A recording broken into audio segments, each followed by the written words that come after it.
Yo, this is Terrell, Hall of Fame, D-line, whatever else. And these are bully rants. This rant right here is more so, I have a lot of questions about groups and all the new groups and all, I guess the people in general. And many of you know, I was an original member of the Elite Edge, and we did have a successful group for a while. Basically, I guess we'll do it in two parts. What a group is supposed to be is, you know, whether it's 5 kennels or 5 people or 10 people or whatever the number is, it's a group of people with basically the same overall vision and ethics as to what they want to do within their group, you know. And during this process, it's all about working together, you know, finding different ways to be creative and make your yard better, you know. In our scenario back at the time, you know, Dave had dogs that, of course, I didn't have. I had some things that he would want. You know, different members had different things. And it was always good that you could call another member and say, hey, man, can you send me some semen from Viper or Samson or Nugs or whatever dog you wanted. And it wasn't going to be a headache. If it was inside the workings of the group, our whole purpose was to get better. You know, I won't lie to you at all. A lot of times, guys never ask for money about anything. It'd be like, oh, shoot me a puppy back, or hey, I got this dog. I drove to Virginia several times just to pick up dogs. And guys act offended when you went in your pocket to try to pay for the dog. And that's sort of what a group is about in a lot of ways. Even if you don't, you know, flat out give the dog to a group member, if it's a special dog, you want to keep it in your circle so over the years everybody can bounce different things off of each other and make a better overall product. It's not about trying to be famous or joining the group because you think they have a big name. And that's the second part of the thing. Nowadays, it's a new group popping up every 2 seconds. And the funniest part about these groups to me is this. Most of the time you have breeders who've only been around for a couple years, and you know, everybody is on some kind of power trip. Even the members inside the group, it's never discussed as to what we're trying to create here. It's always, well, this is going to be the fee for this is going to be the fee for that, we're going to promote this, we're going to promote that.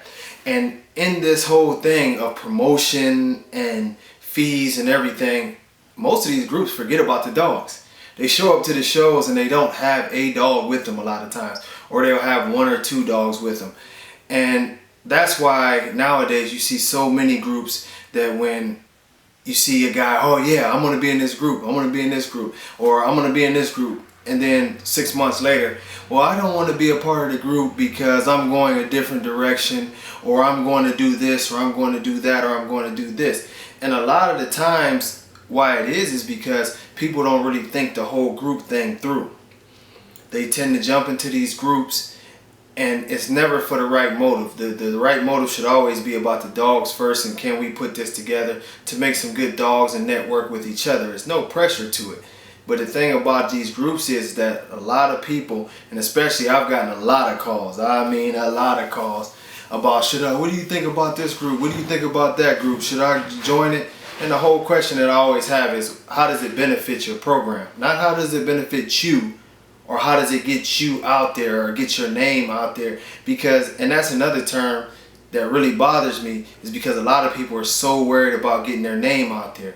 If you produce a quality dog, your name will get out there.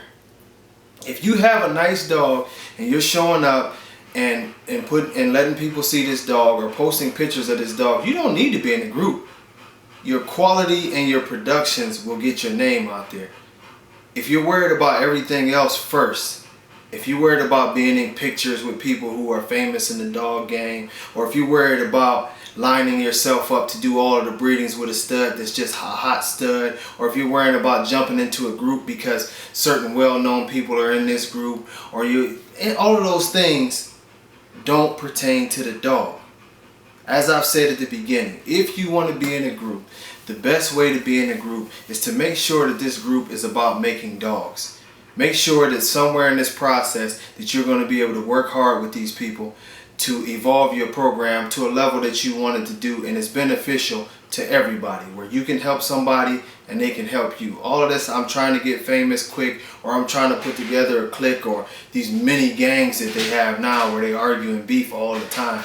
That's bullshit. And none of these, and I mean, you be a judge yourself, but how many actual groups do you see show up to shows with a substantial amount of dogs, and good looking dogs at that? Most of the time it's a bunch of t-shirts and a bunch of pictures of people trying to make themselves look bigger than what they are. I guess that's about it on the group. Hopefully if you do decide to join the group, you do your extensive research and get it together for yourself. Once again, catch you on the next one.